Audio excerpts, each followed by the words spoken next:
आइए आज हम लोग स्टडी करेंगे काइनेटिक एनर्जी यानी गतिज ऊर्जा से संबंधित जो भी नीट में सवाल पूछे गए हैं एमटीजी अंसाल में जो दिए गए हैं वो हम कर रहे हैं, ताकि अगर आप एमटीजी अंसाल खरीदें तो आपको क्रम से क्वेश्चन मिलेंगे। तो देखिए 15 नंबर क्वेश्चन कह रहा है कि ये particle of mass 5 metre 5m मतलब द्रव्यमान है इसका, एट रेस्ट रुका हुआ है, suddenly break on its into 3 fragments. कह रहा है 5m द्रव्यमान का कोई एक पिंड है और उसमें अचानक कुछ ऐसी स्थिति बन जाती है कि वो फट जाता है, ब्रेक हो जाता है, टूट जाता है और उसके 3 फ्रैगमेंट मतलब 3 टुकड़े बन जाते हैं। 2 fragment of mass m each moving along mutually perpendicular direction with speed v each. तो 3 जो उसके टुकड़े हुए उनमें से 2 टुकड़े एक दूसरे के 90 डिग्री पर गति करने लगते हैं और उसका वेग क्या है v। देखिए यहाँ पर म्यूचुअली शब्द लिखा है, म्यूचुअली का मतलब एक दूसरे के 90 डिग्री पर है। पहले से देखेंगे तो पहला दूसरे से 90 डिग्री पे है, दूसरे को देखेंगे तो दूसरा पहले से 90 डिग्री पर है। तो म्यूचुअली का मतलब एक दूसरे से। जैसे आपने एक शब्द सुना होगा कि जब ट्रांसफर होना हो, मान लीजिए हम फतेहपुर में है, कोई बांदा में है, कोई कहीं है, तो जब जिला चेंज करना होता है तो कहते हैं यार म्यूचुअली ट्रांसफर ले लो। मतलब अगर बांदा वाला कोई है तो फतेहपुर आ जाए और हम बांदा चले जाएं, तो इस तरह सरकार करती है, तो उसको बोलते हैं म्यूचुअली ट्रांसफर, मतलब एक दूसरे का। तो म्यूचुअली परपेंडिकुलर का मतलब एक दूसरे से 90 डिग्री पर। कह रहा है the energy released during the process is, तो इस प्रक्रिया में कितनी ऊर्जा बाहर निकलेगी, ये हमसे पूछा जा रहा है। तो इसको देखते हैं।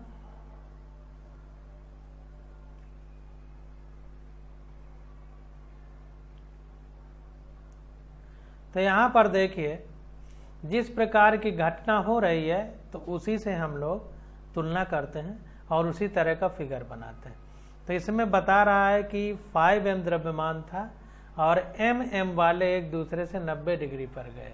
तो देखिए ये कोण 90 डिग्री का बनाया गया और हमको पता है कि जो संवेग है, संवेग के पहले शब्द लगाएं रेखीय संवेग यानी लीनियर मोमेंटम, वो कोलिजन चाहे इलास्टिक यानी प्रत्यास्थ हो या इन इलास्टिक यानी अप्रत्यास्थ हो, सब में कंजर्व रहता है। क्या संरक्षित रहता है? Momentum, linear momentum. भूल जाते हैं आप लोग लीनियर कहना। तो रेखीय संवेग संरक्षित रहता है, तो उसी के आधार पे हम फिगर बना रहे हैं। तो देखिए एक इधर जा रहा है, इसके 90 डिग्री पर दूसरा जा रहा है और चूंकि m द्रव्यमान वाले जा रहे हैं इसलिए इधर भी mv इधर भी mv। अब देखिए जो तीसरा बचा, तो तीसरा कैसे मूव करेगा? ये 90 डिग्री पर, ये 90 डिग्री पर, तो इन दोनों के इस प्रकार से ये तीसरा मूव करेगा कि इन दोनों के बीच से ऐसे मूव करेगा कि ये एंगल 45 डिग्री बने। बात को समझिए, इस प्रकार से मूव करेगा कि इन दोनों का परिणामी जो वेक्टर है, परिणामी सदिश है, वो इसके विपरीत हो और बराबर हो, इस हिसाब से मूव करेगा। मतलब इसके विपरीत हो, बराबर तो जब द्रव्यमान नहीं बराबर तो बराबर नहीं हो सकता, लेकिन एक दूसरे के विपरीत हो। क्यों? क्योंकि न्यूटन का क्रिया प्रतिक्रिया यानी एक्शन रिएक्शन जो थर्ड लॉ है वो ये बताता है कि किसी पर क्रिया होती है तो विरोध में उतनी ही प्रतिक्रिया होती है। तो इन दोनों का जो परिणामी है उसके विरोध में तीसरा वाला भागेगा। तो इन दोनों के बीच से देखिए, इसको बना दिया mv, ये mv, तो दोनों के बीच 90 डिग्री का कोण है। तो जाहिर सी बात है कि पाइथागोरस की प्रमेय से 90 डिग्री के कोण पे अगर हम रिजल्टेंट निकालें तो r क्या होगा? r स्क्वायर होगा अंडर रूट इस भुजा का स्क्वायर प्लस इस भुजा का स्क्वायर, तो mv का स्क्वायर प्लस mv का स्क्वायर। ये देखिए ये गलत हो गया, r square equal to M V का स्क्वायर इस भुजा वाली का प्लस एम वी का स्क्वायर इस भुजा वाली का। अब अगर हम आर निकालें तो अंडर रूट हो जाएगा एम वी स्क्वायर यानी 2 एम वी का स्क्वायर हो जाएगा, ठीक ना, एम वी का स्क्वायर। तो ये अंडर रूट 2 बचेगा और ये एम वी बाहर आ जाएगा, वही देखें यहाँ पर लिखा गया।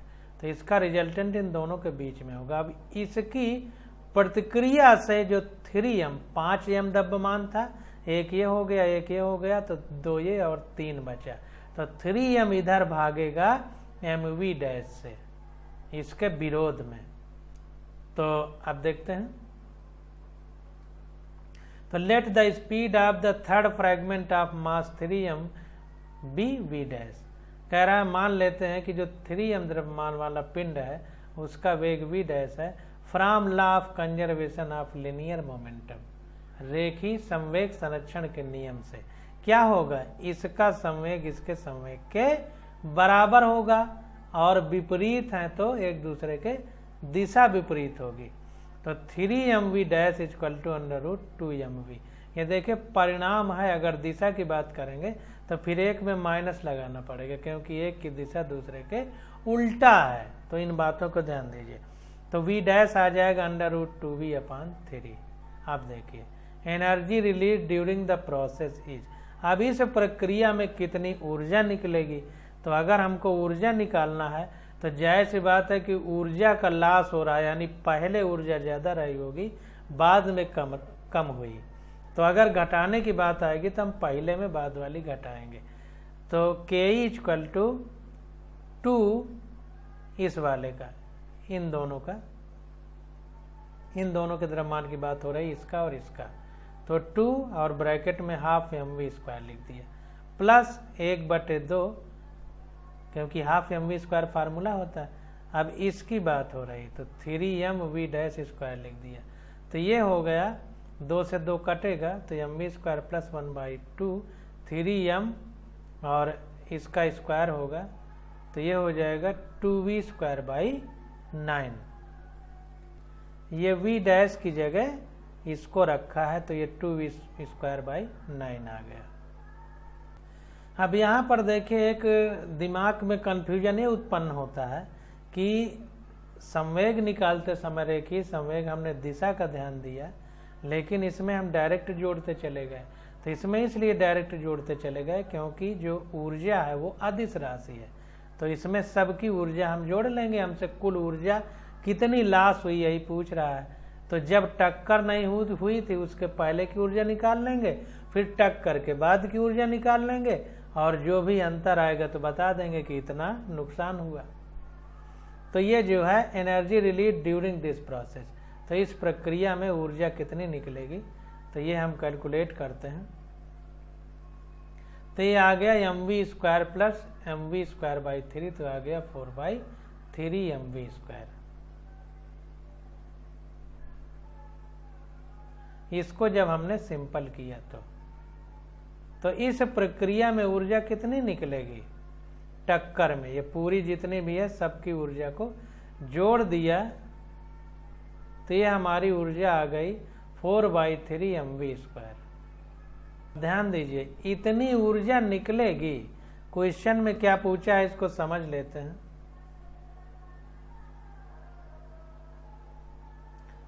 कह रहा है the energy release during the process is, कितनी ऊर्जा निकलेगी, सही पूछा है। अब देखिए अगर ये पूछता कि ऊर्जा का लॉस कितना हुआ तो फिर हम अंतिम ऊर्जा निकालते, प्रारंभिक ऊर्जा निकालते, और प्रारंभिक में अंतिम घटाते तो कितना कम हो गई अंत में वो निकल के आता तो एनर्जी लॉस होता। तो ध्यान दीजिए एनर्जी रिलीज पूछ रहा है कि कितनी निकली, ये नहीं पूछ रहा होगा कि कितनी लॉस हुई। तो ध्यान दीजिए पूछ क्या रहा है, गलती हो जाती है। तो इस प्रकार से हम लोगों ने निकाल लिया। तो 15 का 4/3mv² आया,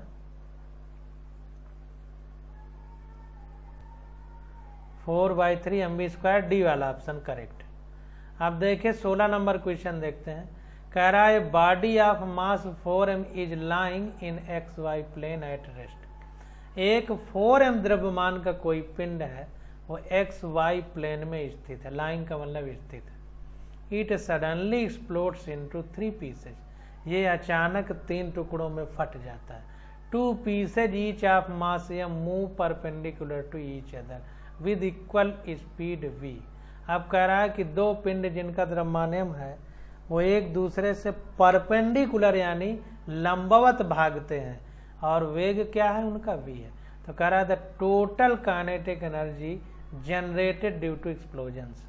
देखिए फिर इसमें पूछ रहा है टोटल कितना जनरेट होगी या रिलीज होगी। तो जो पहले वाला क्वेश्चन था 15 नंबर और ये 16 नंबर लगभग एक ही तरह।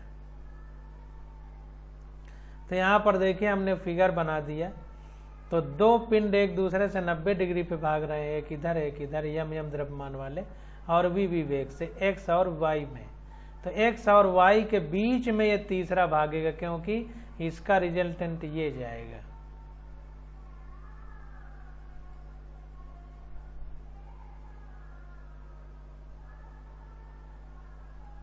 इन दोनों का रिजल्टेंट ये जाएगा और होगा कितना इसको भी निकाल लेते हैं। तो r equal to under root mv का स्क्वायर प्लस mv का स्क्वायर, यह आ जाएगा अंडर रूट 2 mv, ये होगा अगर हम वैसे निकालें तो। और x y के हिसाब से निकालेंगे तो ये हमारा कितना होगा, x एक्सिस में mv cap mv i cap plus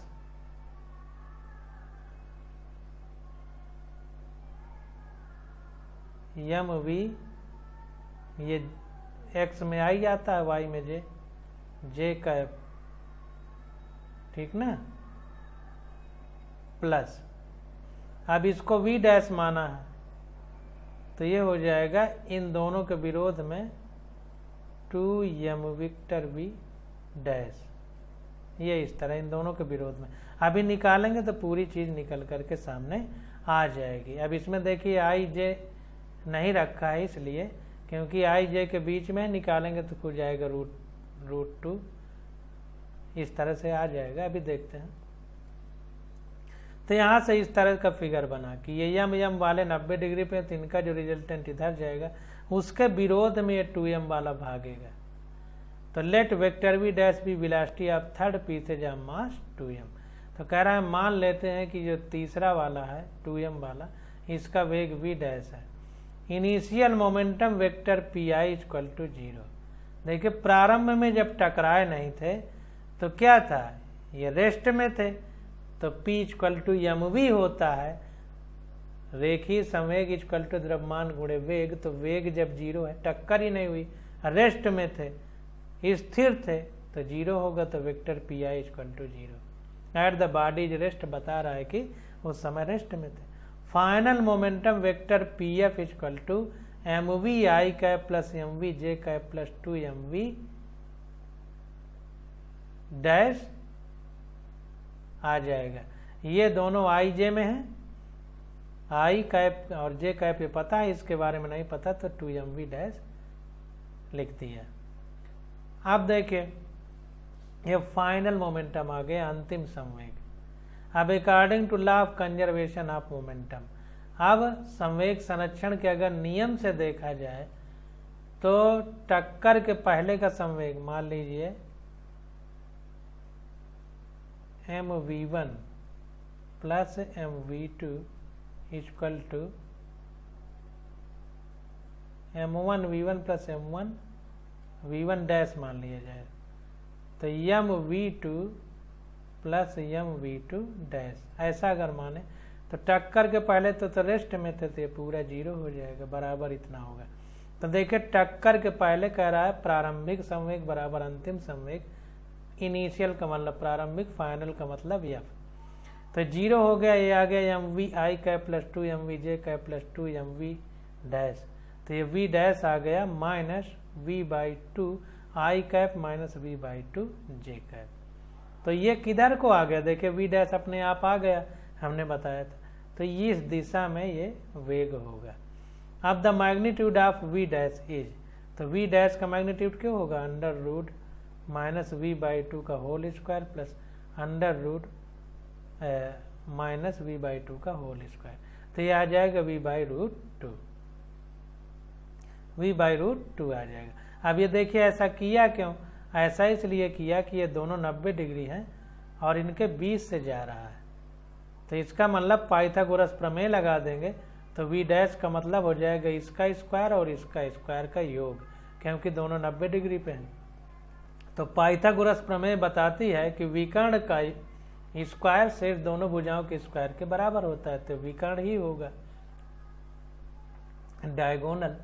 तो विकर्ण का स्क्वायर शेष दोनों भुजाओं के स्क्वायर के बराबर होता है, तो शेष दोनों भुजाओं का स्क्वायर और जब इसका स्क्वायर हटाएंगे तो रूट लग जाएगा, तो ये v/√2 आ गया। अब देखिए ये आ गया हमारा v डैश। तो हमने चूंकि संवेग हर जगह संरक्षित रहता है तो लीनियर मोमेंटम कंजर्व रहता है हर जगह, इसलिए हमने v डैश इससे निकाला।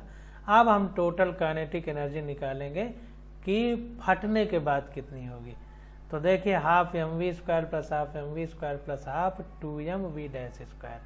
अब v डैश निकालने के लिए पूरा खेल किया गया। तो half mv² plus half mv² plus half, ये तीसरा वाला 2m है, तो 2m और v डैश की जगह ये रख दिया, तो v/√2 का स्क्वायर हो गया। तो ये आ गया mv² प्लस mv²/2, तो आ गया 3/2 mv²। तो इस प्रकार से हम निकालेंगे कि v हम हमेशा लीनियर मोमेंटम से निकालते हैं। क्यों? क्योंकि लीनियर मोमेंटम हमारा संरक्षित रहता है। तो जो संरक्षित रहेगा, जिसमें गड़बड़ी नहीं हो रही, उसी से तो हम निकालेंगे चीजों को। तो निकाल करके यहाँ फार्मूले में रख दिया। अब देखिए यहाँ पर एनर्जी हमारी अदिश राशि है, तो यहाँ पर एंगल का चक्कर कोण ओण का कोई नहीं है, डायरेक्ट फार्मूला लगाया गया। अब क्वेश्चन नंबर 17 आ जाता है। तो कह रहा है an engine pumps water continuously through a hose. तो एक हाउस मतलब बहुत बड़ा टैंक बना है, उसमें जो कोई इंजन है उसमें पंप लगा है, तो वो पानी उसमें लगातार फेंक रहा है। कह रहा water leave the house with the velocity v and mass m the mass पर unit length of water jet. कह रहा है कि पानी उसमें आ रहा है पंप के द्वारा और उससे निकल भी रहा है। वो निकलने की वेलोसिटी कितनी है v, और जो द्रव्यमान निकल रहा है वो m है। और वो m कैसे है, धार से निकलेगा। तो धार के बारे में बता रहा है कि जो पानी की धार है यानी करंट है, वो पर यूनिट लेंथ उसका द्रव्यमान m है। धार की अगर प्रति एकांक लंबाई ली जाए तो उसका द्रव्यमान m है। ध्यान दीजिए। तो कह रहा है what is the rate at which kinetic energy is imparted to water. तो कह रहा है कि कितनी काइनेटिक एनर्जी होगी जो पानी बाहर निकल रहा है टंकी से। तो इसको देखते हैं। छोटी छोटी बातें, इनको आसानी से अच्छे से समझना है। तो वेलोसिटी ऑफ वाटर दे दिया है v, mass flowing per unit length is दे दिया है m, mass flowing per unit length m है। तो ध्यान दीजिए, जो पानी निकल रहा है तो पानी 3 डायमेंशनल होता है। तो 3 डायमेंशनल पानी में मास फ्लोइंग पर सेकेंड, प्रति सेकेंड कितना द्रव्यमान निकल रहा है, तो वो द्रव्यमान कितना होगा, पानी का जो द्रव्यमान है और उसका वेग, तो वो हो गया mv, मास फ्लोइंग पर सेकेंड। जैसे हम संवेग में बोलते हैं, संवेग बराबर होता है द्रव्यमान गुणे वेग। तो द्रव्यमान कितने वेग से प्रति सेकंड निकल रहा है, तो वही बात तो कह रहा है, मास फ्लोइंग पर सेकंड। तो पर सेकंड जब आ गया और मास का फ्लो हो रहा है यानी मोशन में है, तो इसका मतलब द्रव्यमान में वेग का गुणा करने पे ये चीज निकल रही है, वही मतलब है। तो the rate of kinetic energy or kinetic energy per second, तो ये आ गया हाफ mv।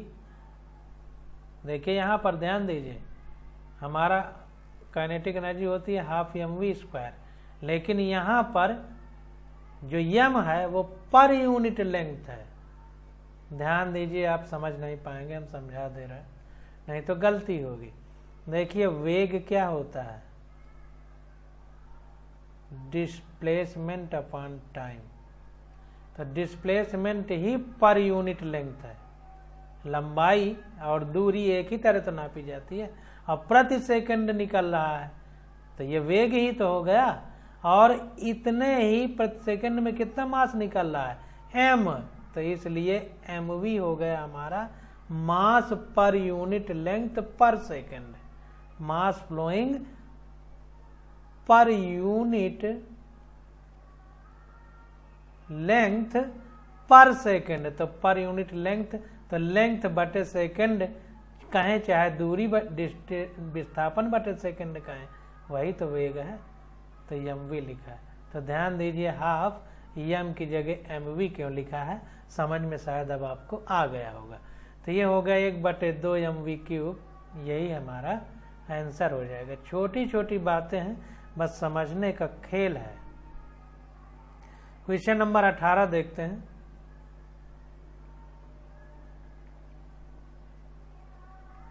कह रहा है a shell of mass 200 gram is ejected from a gun of mass 4 kg by an explosion that energy generates 1.05 kilo joule of energy. The initial velocity of the shell is. Shell है कोई, cell का मतलब बाहर की परत बहुत मोटी हो लेकिन अंदर थोड़ा सा खाली जगह हो, तो उसका द्रव्यमान जिसमें गुहा हो, मतलब ये समझिए कैविटी, तो उसका द्रव्यमान 200 ग्राम है। और is ejected from a gun, यहां पर देखिए चूंकि बंदूक से निकल रही है तो सेल का मतलब आप कारतूस ले सकते हैं। तो एक बंदूक से कोई कारतूस निकल रही है जिसका वजन 200 ग्राम है, इसका मतलब ये कारतूस तोप होगी, क्योंकि इतना वजन तो कारतूस होती नहीं 200 ग्राम के। और बंदूक का द्रव्यमान कितना है, तोप का 4 किलोग्राम है। बाई एन एक्सप्लोजन, जब फटती है तो कितनी ऊर्जा निकलती है, 1.05 किलो जूल ऊर्जा निकलती है, एनर्जी। तो कह रहा है the initial velocity of the shell is, तो प्रारंभिक वेग कितना है सेल का, यानी ये कारतूस का। बहुत सिंपल है, इसको देखते हैं।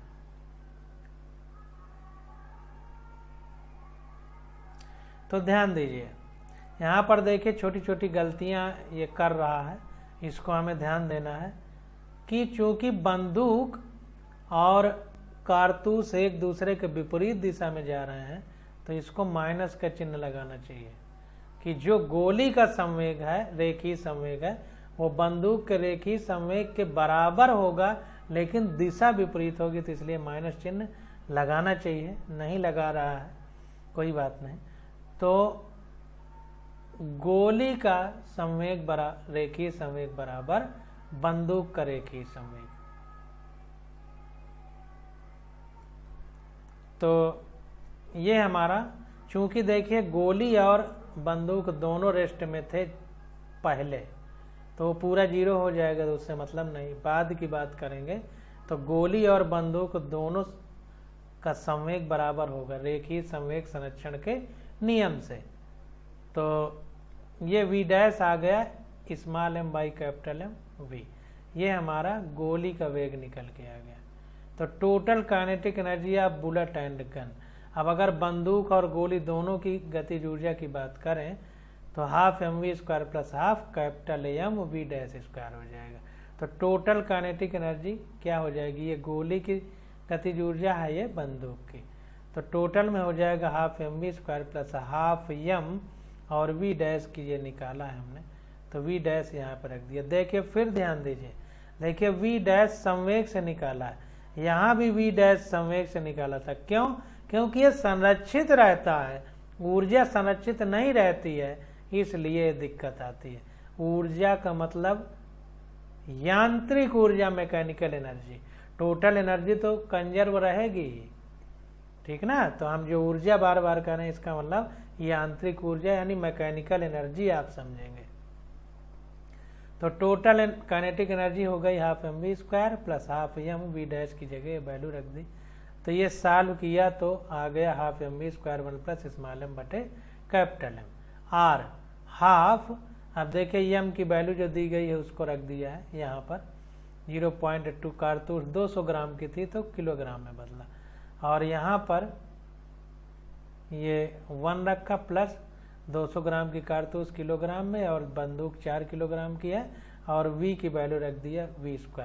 तो ये हमारा v² सॉल्व करने पे आ गया 100 मीटर प्रति सेकंड। तो इस प्रकार से भी हम निकालेंगे कि जैसे नाल से निकली गोली तो उसका वेग इतना था। तो 18 का सी वाला विकल्प हमारा करेक्ट हो जाएगा। अब देखिए 19 नंबर क्वेश्चन देखते हैं। कह रहा है bomb of mass 30 kilogram at rest it floats into 2 pieces of mass 18 kg and 12 kg।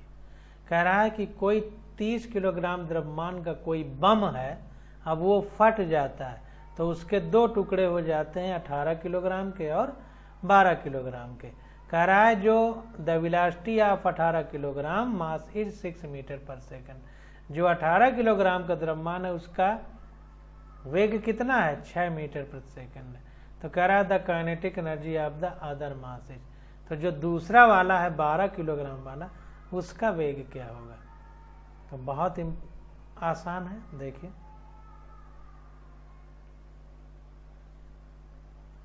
तो यहां पर देखिए चूंकि बम फट रहा है तो ऊर्जा और संवेग में क्या संरक्षित रहेगा। हमने बताया कि चूंकि रेखीय संवेग चाहे प्रत्यास्थ टक्कर हो या अप्रत्यास्थ यानी इलास्टिक हो या इन इलास्टिक, सब में कंजर्व रहता है। तो वही हमने लगा दिया। तो according to law of conservation of linear momentum यानी रेखीय संवेग संरक्षण के नियम से, तो टक्कर के पहले का संवेग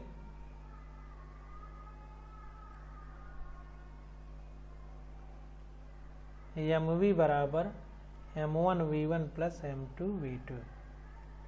तो टक्कर के पहले का संवेग बराबर टक्कर के बाद 2 भाग में बटा, तो किसी एक भाग का संवेग प्लस किसी दूसरे भाग का संवेग। तो चूंकि टक्कर के पहले v हमारा 0 था तो पूरा ये 0 हो गया, और टक्कर के पहले ये 30 किलोग्राम का था। अब 2 भाग टूटे तो एक 18 बना और एक 12 बना। तो 18 वाले का वेग 6 है और 12 वाले का पूछ रहा है, तो 12 गुणे भी हो गया। अब यहाँ पर देखिए सही काम किया है, यहाँ पर देखिए दोनों को जब वो किया तो अपने आप माइनस में आ जाएगा। तो जो 18 वाले का 6 मीटर पर सेकंड वेग है, तो इसका मतलब इसके विपरीत दिशा में ही 12 वाला जाएगा क्रिया प्रतिक्रिया के नियम से। तो इसलिए एक पॉजिटिव तो दूसरे को निगेटिव आना पड़ेगा। तो इसलिए 1 माइनस 108 इक्वल टू 12v, तो v बराबर 12 नहीं है 108, तो v equal to minus 9 metre per second. तो 19 का बी आंसर करेक्ट होगा। Negative sign indicate that both fragment move in opposite direction. ये ऋणात्मक चिन्ह हमको बता रहा है कि जो दोनों टुकड़े हुए उस बम के वो एक दूसरे के विपरीत जाएंगे, यानी न्यूटन के क्रिया प्रतिक्रिया के नियम का सत्यापन यहाँ पर हो रहा है। अब देखिए वेग निकल आया, अब हमको गतिज ऊर्जा निकाल लेना है। तो गतिज ऊर्जा 12 किलोग्राम वाले की पूछ रहा है, तो हाफ m 12 किलोग्राम का वेग अभी हमने निकाला है 9 मीटर पर सेकंड, तो उसका स्क्वायर होगा तो 81 हो जाएगा। तो आ गया 486 जूल। यही हमारा आंसर हो जाएगा। अब 20 नंबर क्वेश्चन देखते हैं।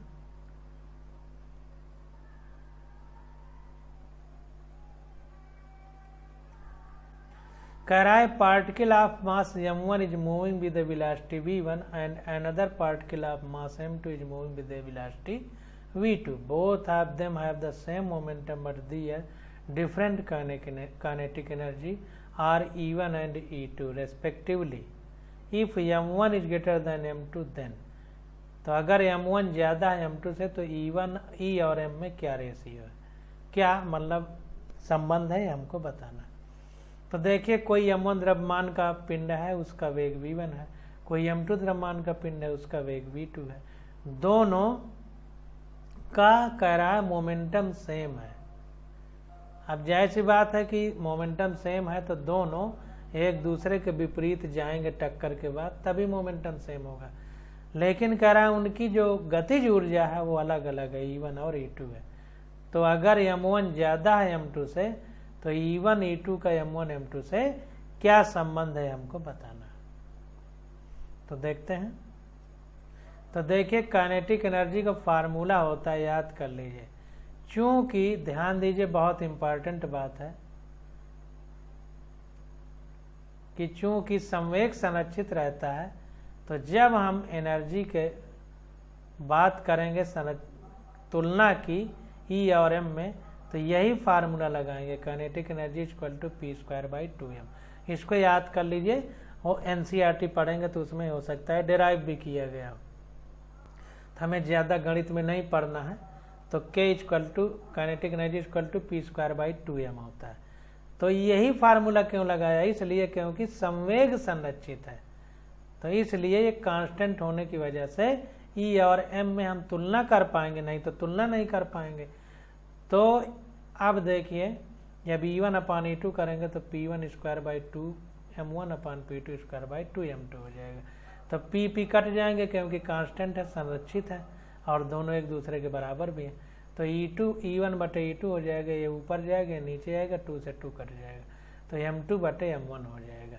अब देखिए चूंकि हमको बता रहा है कि M1 ज्यादा है M2 से और E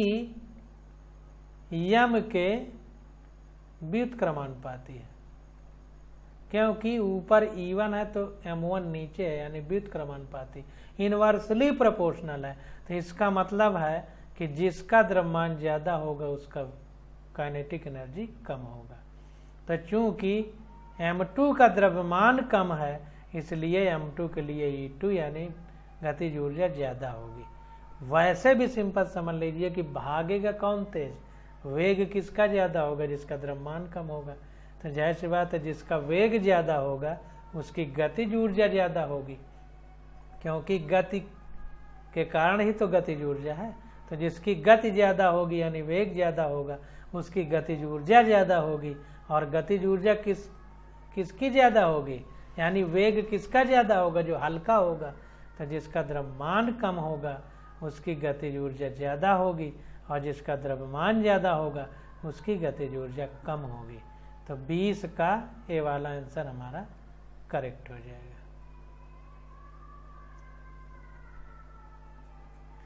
तो इस प्रकार से ये 20 तक हम लोगों ने क्वेश्चन किए।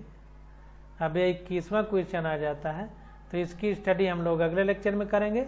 आज बस यहीं तक।